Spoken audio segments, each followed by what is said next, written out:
Good morning, everyone, and thank you all for being here. And thank the millions of fans, my fans watching online. So this morning, I'm going to be talking about the modern organization and the bias of extraversion. And I'd like to begin with a story.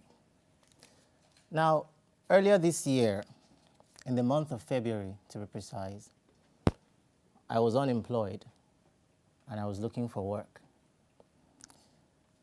Now, I'm Nigerian. I've always been Nigerian, never been anything else. And it's a wonderful place to be in Nigeria. They say we're the happiest people on earth, but there was no work. And more than 50% of qualified graduates have no jobs. And I always like to think of myself as a software engineer. You know, it had a certain ring, a certain prestige to it that I did not feel when I was called a computer scientist, which I actually was. I wanted to build and write codes, build programs that were meaningful and life-changing. And so when this wonderfully innovative company, a Nigerian-American company called Andela, showed up on our shores with a promise to train and equip young people, brilliant young people, with the skills and tools required to work as remote software engineers and developers for tech companies around the world, I was all in. And because jobs were scarce, everyone else was in. And so there were applications from philosophers, musicians, artists, for software engineering positions. Now, this company, Andela, welcomed all applications. And they claim to have developed a very fair and very unique application process that would guarantee that only the very best candidates were eventually accepted into the program. This process was in 4 phases. There was the online personality test, there were logic and reasoning test, there was an interview, and then there was a 2-week coding boot camp. And if you were alive at the end of all of this, employment. And so, beaming with confidence in my abilities and with my dream of becoming a software engineer on the line, I took the online personality test and I failed woefully. Now, how can one fail a personality test, really? I mean, think about it for a minute. Is that even supposed to be possible? So, upon investigation, I discovered that I failed this test because I scored highly in attributes such as compassion, imagination, feeling and thinking, and scored poorly in expressiveness, excitement, and leadership. I failed because I was an introvert. Now, this is an expression of the modern organization's puzzling preference for extraversion over introversion. I'm sure everyone has a certain understanding of who extroverts and introverts are, but I'll speak about this for a minute, just so that we all have a common knowledge. Now, extroverts, of course, are the life of the party, the social butterflies, the most outgoing and outspoken, the most fun in every gathering, and also sometimes the most annoying and obnoxious. You know yourselves. Introverts, on the other hand, are definitely not the life of the party. They are more reserved and quiet, and if given the chance and depending on their mood, they would kill the party and everyone else in attendance. Yeah. Again, you know yourselves.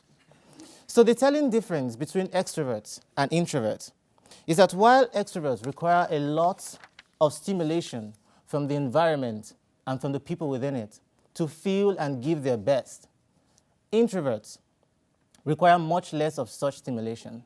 They are rather introspective, and they feel more energized when alone or with smaller groups of people. So what is it about extroverts that make them extremely desirable in organizations? And what is it about introverts that trigger this insane need for companies, even so-called innovative companies, to weed them out from the beginning? Susan Cain, author of the best-selling book, Quiet, The Power of Introverts in a World That Can't Stop Talking, has spoken a lot about this issue.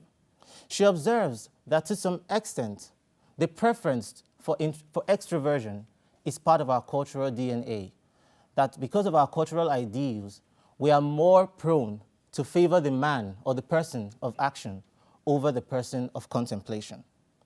In today's society, in different parts of the world, especially in North America, this is very evident.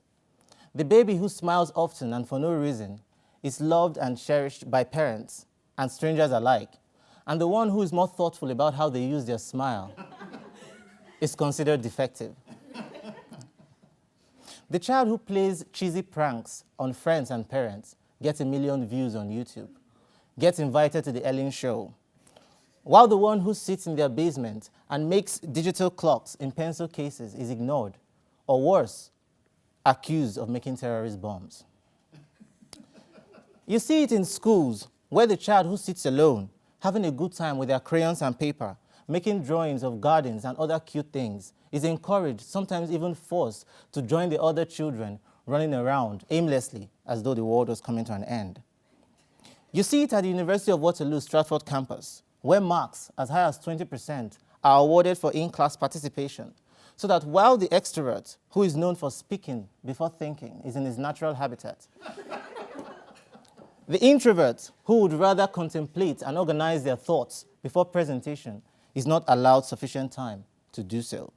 There is then an intense pressure, an unnecessary pressure to speak, so that sometimes students contribute meaningfully to discussions, and other times the quality of the discussions in class is diluted. Either way, it doesn't matter what you say, you get the treasured 20%. There has got to be a better way. In business, there is the assumption that because the extrovert is a good speaker, a go-getter, a force of nature, he would automatically transform into a good leader. He or she would bring good results, would achieve more goals. And so the modern office space is designed for the extrovert. Open spaces that facilitate interaction and noise that feeds the extrovert's energy and hinders the introvert's creativity.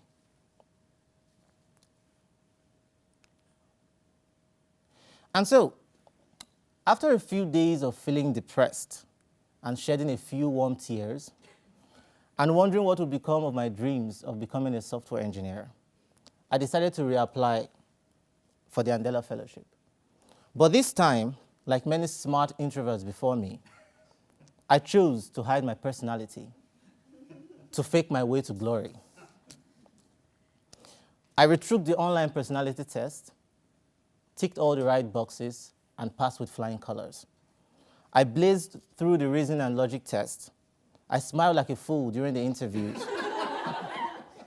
and found my way into the 2-week coding bootcamp, which was the final phase of the process. This is how introverts have learned to get ahead in a business environment that favors the extrovert. Now, of course, there are many issues and dangers with this practice, and I will get to those shortly. But first, at this time, it is important, especially in this knowledge-driven economy, where innovation is more vital to the survival and sustenance of business organizations than any time previously in history, that this assumption of a positive correlation between extraversion and leadership abilities be challenged. There is no doubt that as a leader, an extrovert may be more equipped with the skills of persuasion, may be more able to sell their ideas by the sheer force of their personalities, may be more inclined to take action to get things done here and now. However, as a leader, especially a leader or a member of innovative teams, one must also be open to seek knowledge from diverse sources and not trust solely on the quality or the perceived quality of their wisdom. One must be able to listen and be receptive of the ideas of others besides their own, for in the burning flames of many stupid ideas is true genius creativity forged. Now, these qualities of patience, of listening, of evaluation are qualities more obvious in introverts than in extroverts. And so action is just as important as contemplation. Persuasion is just as important as receptiveness. Effective leadership and effective teams, therefore, is less a function of extraversion or introversion and more a function of diversity, of balance. Where there is a bias in either direction, such organization is putting herself at risk of limited growth potentials and, or worse, total extinction.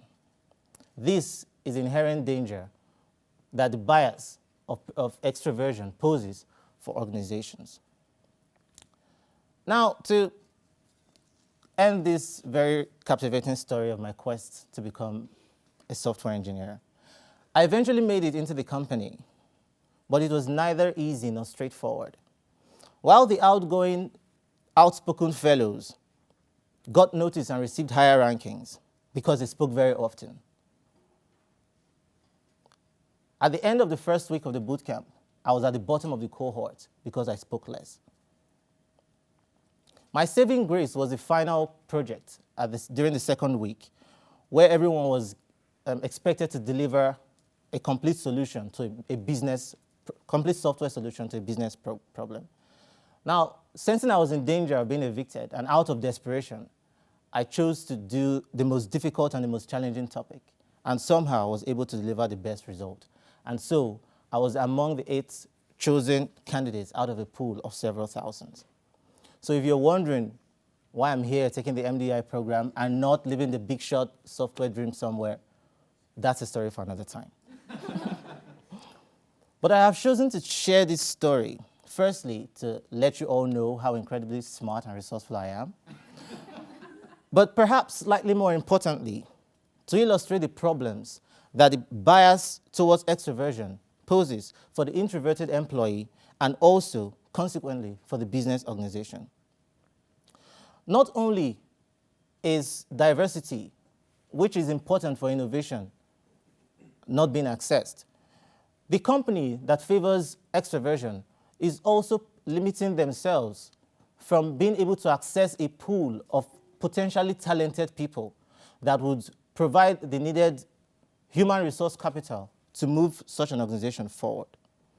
And also, faking extraversion and adapting to working conditions created for the extrovert is physically and psychologically exhausting for the introverted employee.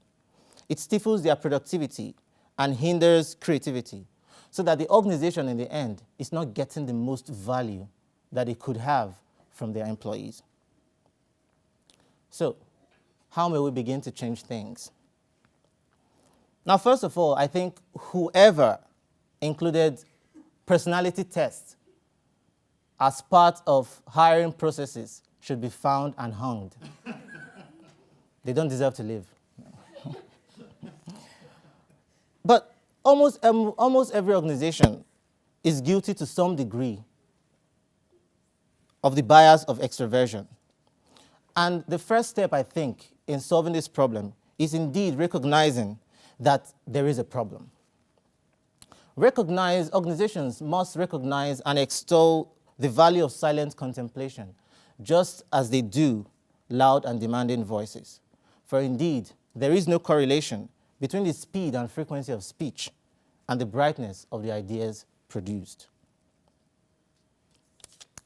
Now, in conclusion, I would like to say that I have nothing but mad love for extroverts. My closest friends are extroverts. Indeed, one of my very dear friends, Renee, who is one of the most fun, extroverted people I know, often gives me a compliment, which I think is the best compliment I've ever received. She calls me a lovable nerd. Now, this compliment fills me with a different kind of happiness because it encompasses, I think, 2 of mine and perhaps most of humanity's greatest desires: the desire to be loved and the desire to be recognized, accepted, and allowed to succeed at school, in business, and in life as who we are. Thank you.